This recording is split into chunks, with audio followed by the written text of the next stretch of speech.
Negeri Paris, tempat di mana mimpi dan kenyataan menyatu.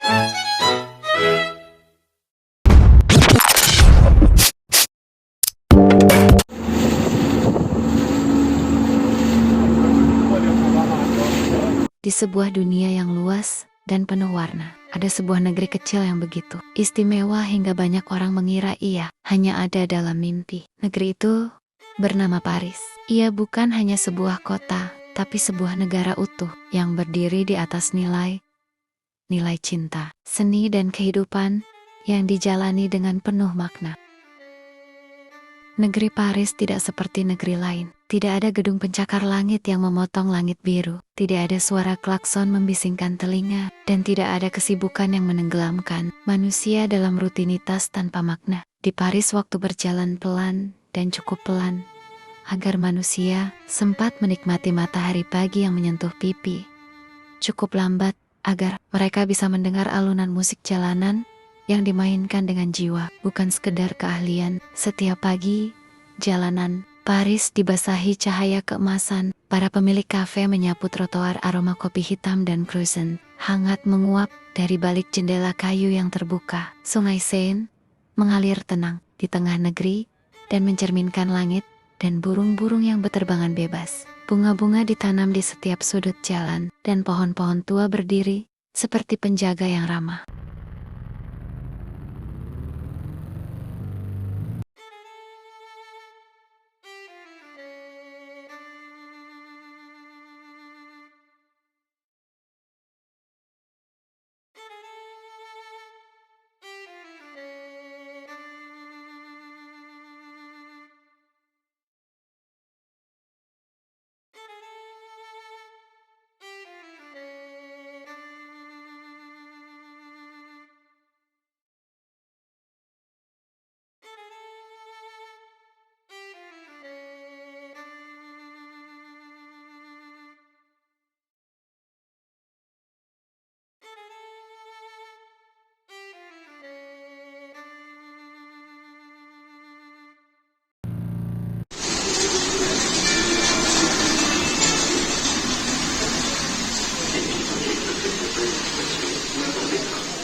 Di salah satu sudut negeri ini, hiduplah seorang perempuan muda bernama Lodi Martin, seorang penjual bunga yang warungnya selalu ramai didatangi orang. Tapi bukan sekedar karena bunganya indah, orang-orang datang karena Lodi memiliki sesuatu yang lebih mahal dari bunga.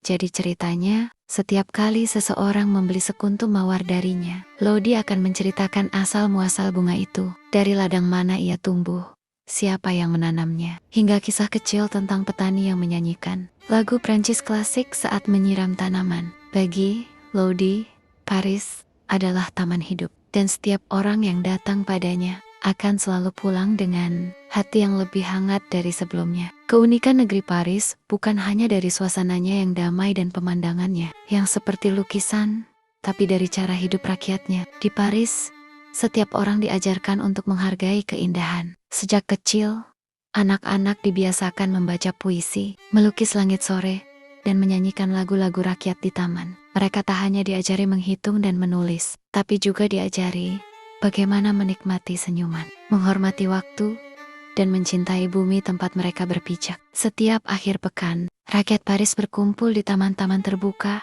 untuk berpesta seni. Ada yang memainkan biola, ada yang melukis wajah pengunjung, ada pula yang membacakan sajak cinta. Pemerintah negeri bahkan menyediakan anggaran khusus agar seni bisa terus hidup. Karena bagi mereka, seni adalah detak jantung masyarakat. Tanpa seni, manusia menjadi mesin. Kemakmuran Paris tidak lahir dari pabrik-pabrik besar atau tambang emas, tapi dari ekonomi hati, di mana setiap warga bekerja karena mereka mencintai pekerjaannya, bukan sekadar mencari uang. Petani merawat ladangnya dengan cinta. Pengrajin membuat sepatu seperti sedang menciptakan karya seni, dan para guru mengajar dengan semangat seperti sedang menanam pohon harapan. Negeri ini makmur karena semua orang punya tempat. Pemerintah memastikan tak ada yang kelaparan, tak ada yang tertinggal. Kesehatan dijamin, dan suara rakyat benar-benar didengar.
Suatu hari, Lodi menerima kabar bahwa ia terpilih menjadi salah satu warga yang diundang ke Istana Cahaya, sebuah gedung tua yang menjadi pusat kebijakan negeri. Bukan karena ia kaya atau terkenal, tapi karena rakyat memilihnya sebagai simbol kehidupan Paris yang sesungguhnya, dengan sepatu tuanya dan syal merah yang sering ia kenakan saat menjual bunga. Lodi melangkah masuk ke istana. Ia disambut oleh Presiden Armand, seorang pria tua dengan rambut perak dan mata penuh kebijaksanaan. "Kami mengundangmu," kata Presiden, "karena kami ingin mendengar langsung dari rakyat yang menjaga semangat Paris tetap hidup." Lodi tidak bicara tentang uang atau sistem politik. Ia bicara tentang pagi-pagi yang ia jalani, tentang anak-anak yang tertawa di taman, tentang musik dari jendela apartemen kecil, dan tentang cinta yang tumbuh di antara orang asing hanya karena mereka duduk berdampingan di bangku taman. "Apa yang membuat negeri ini makmur," katanya, "bukan gedung-gedung tinggi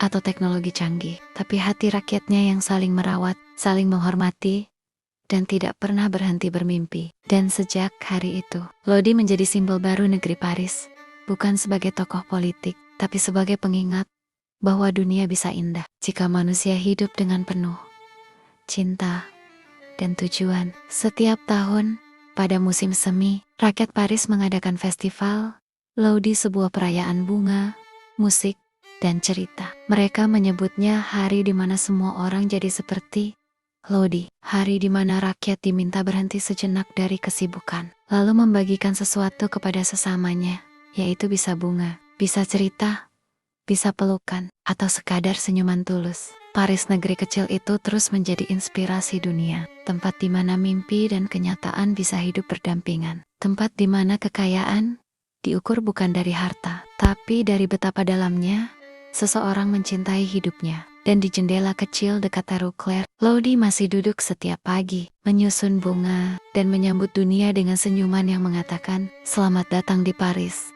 negeri yang hidup karena cinta."